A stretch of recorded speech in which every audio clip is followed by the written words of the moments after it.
Баршаларыңызға қайырлы күн. Бүгін сіздермен өте дәмді манты дайындайтын боламыз. Қамыры жұмсақ, құрғақ болмай, іші сочный, әдемі болып шығады. Сіздер де жасап көріңіздер. Видеоны соңына дейін көруді ұмытпаңыз. Бізге ең алдымен бір жұмыртқа және де тұз қажет болады.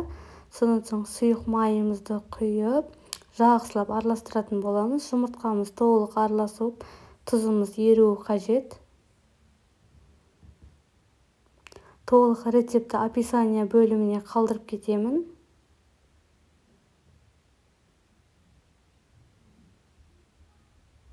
Содан соң суымызды құямыз.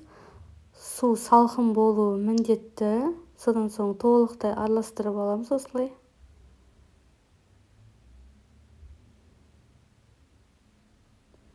Содан соң ұнымызды илектен өткізіп, осылай қосатын боламыз біртіндеп.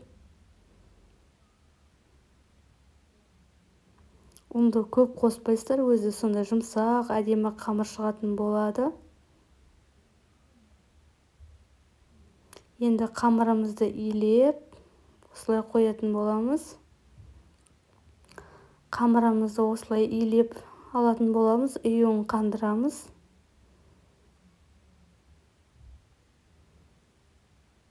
Қамырымыз осындай жұмсақ, әдемі болуы қажет.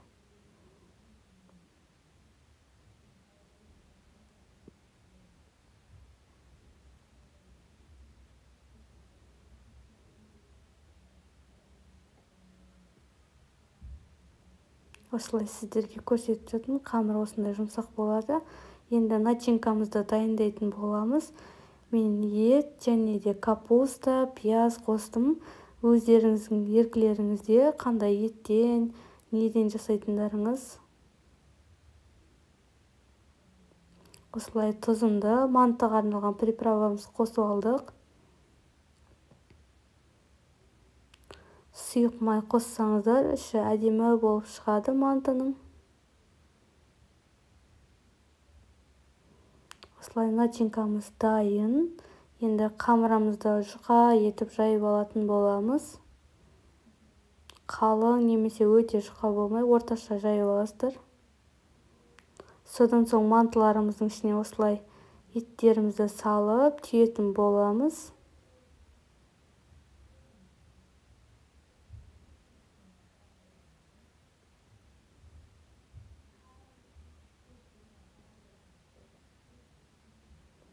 Негізі әркім әртүрлі түйеді, мен осылай түйіп алдым.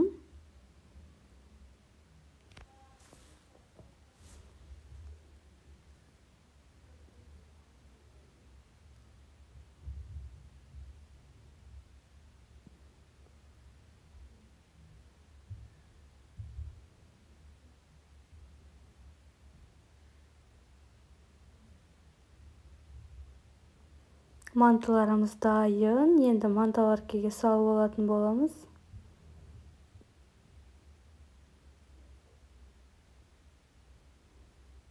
Қырық 45 минут қойып пісіріп аламыз. Біздің мантыларымыз дайын. Енді бетіне подлив дайындайтын боламыз.